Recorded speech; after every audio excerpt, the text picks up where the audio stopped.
น้องบ่ได้เรียนบ่บ่เป็นแนวใดบ่มีเงินมีเงินออก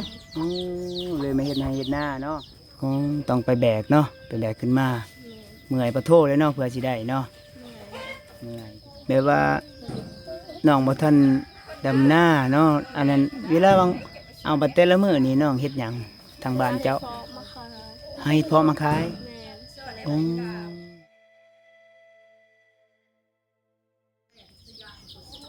เป็นบ้านใหม่พี่น้องนี่ก็เดินทางมาที่หมู่บ้านชนบทเด้อมาพอน้องคนหนึ่งเนาะสบายดีเพื่อนเจ้าบ่นี่เนาะสมเก่าแก่แท้เฮ็ดจักปีแล้วน้องเพื่อนเจ้านี่10 ปลายปีเนาะอันนี้เป็นหมู่บ้านยังน้องบ้านโซโลใหญ่เมืองยังเมืองสนาสมบูรณ์แขวงจำปาสักเนาะผุนด่านหลังน้องผุนปลูกมะพร้าวทุกคนมีมะพร้าวมีมะม่วงม่วนเนาะทางบ้านเนาะนี่ก็สิเป็นช่วงแบบฤดูเฮ็ดหน้าเนาะน้องกะไถนาหุดแล้วบ่ยังเนาะบ่ทันมีคนมาไถช่วยอันนี้น้องซื้อยังเด้ซื้อนี่น้องนี่อายุจักปีเนาะ19 ปีเนาะน้องบ่ได้เรียนบ่เป็นแนวใดบ่มีเงินมีเงินออกเลยมาเฮ็ดนาเฮ็ดนาเนาะทางบ้านน้องนี่ส่วนหลายเฮ็ดแต่นาบ่เลยว่าเฮ็ดสวนเฮ็ดอีสังก็เฮ็ดเลยว่าเฮ็ดแต่นาส่วนหลายเฮ็ดแต่นาเป็นหลักเนาะฮ้อนเลยบ้านเพิ่นถ้ามีFCยังมาเล่นเนี่ยมากินมะพร้าวเนี่ยโอ้มะพร้าวกำลังน้อยเนาะFCมาเล่นได้บ่บ้านเจ้าได้แต่ว่ามาอย่างน้อยนึงเนาะเป็นแบบชนบทเพียงต้องได้ข้ามเรือทางกับกีฬาไปเลยมานี่ใส่เวลาเกือบมื้อพุ่นแล้วมื้อนี้เบาเล่ก็เดินทางมาที่จำปาสักบ้านโซโลใหญ่เนาะมาขอน้องคนนึงน้องนี่แต่ว่าเพื่อนเพิ่นน้อยเลยอยู่กับน้องนี่อยู่จักคนอยู่หาคนเนาะเป็นเลี้ยงเป็ดเลี้ยงไก่เดี๋ยวเบิ่งพุ่นเบิ่งไก่โตแบบรุ่นใหญ่เนาะ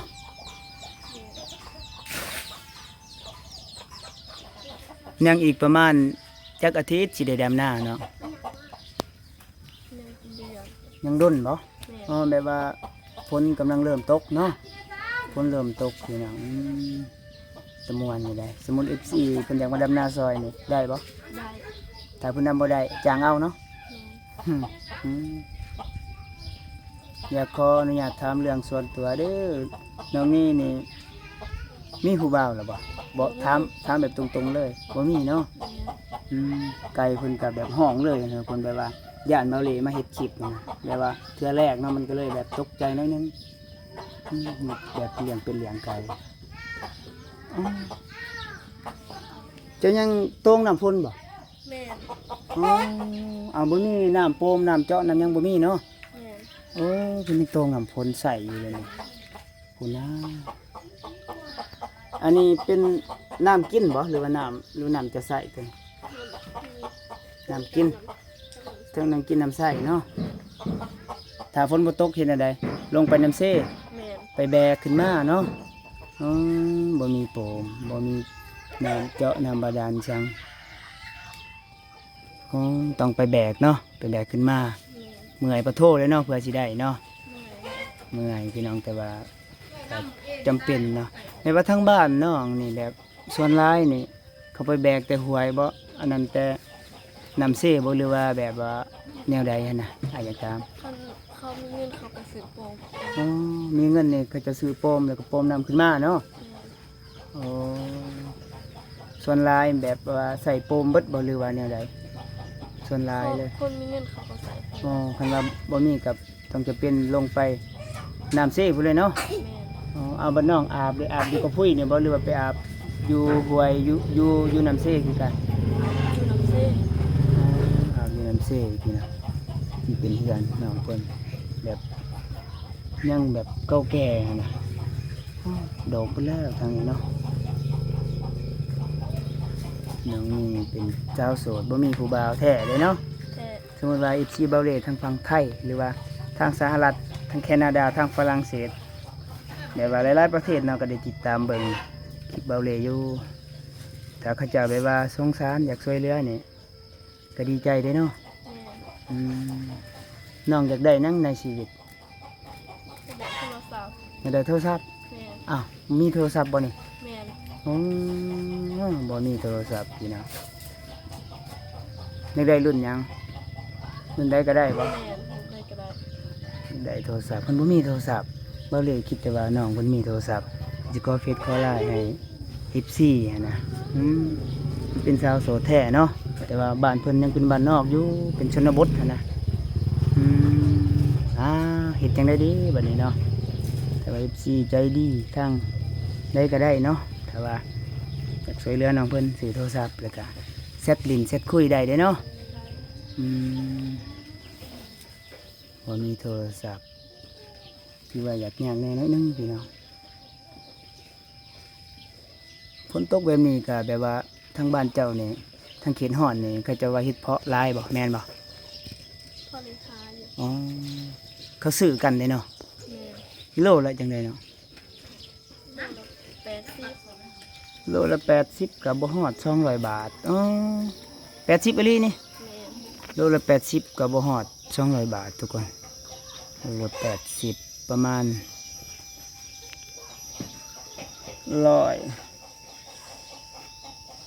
เท่าไหร่วะบ่จักแล้วเนาะบ่ฮอด200บาทดูว่าทางฝั่งไทยกิโลละเท่าใดนี่ก็เป็นบรรยากาศยามมื้อแลงเด้อตอนนี้ก็4โมงแลงนึ่งข้าวแล้วบ่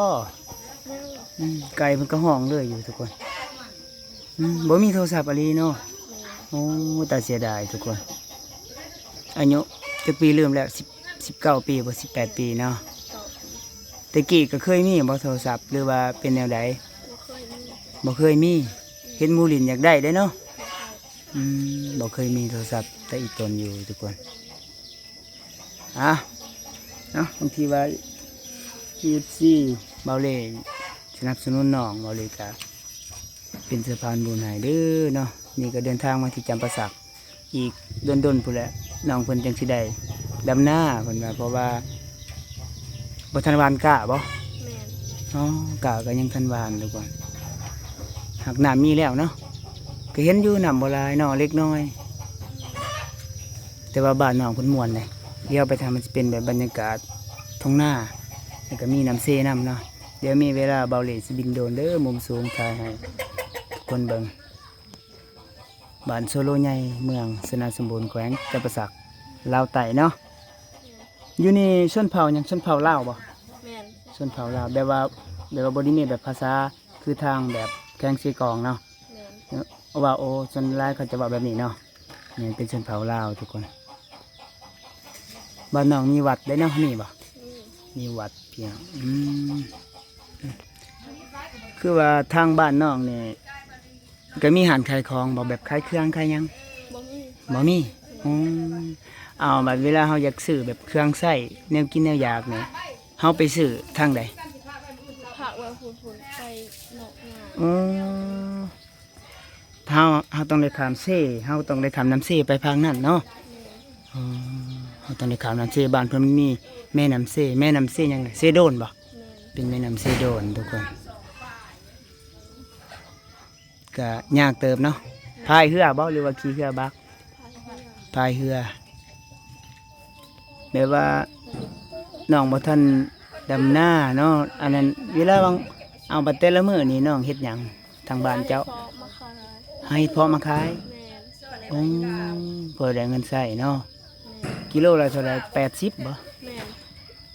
เฮ็ดเพาะอันเฮ็ดเพาะหนังบ่หรือว่าเฮ็ดเพาะพาย เฮ็ดพอนาง เฮ็ดเพาะหนังกิโลละ80 100 กว่าบาททุกคน100 นึงก็60 ปลายพันหน่อยหนึง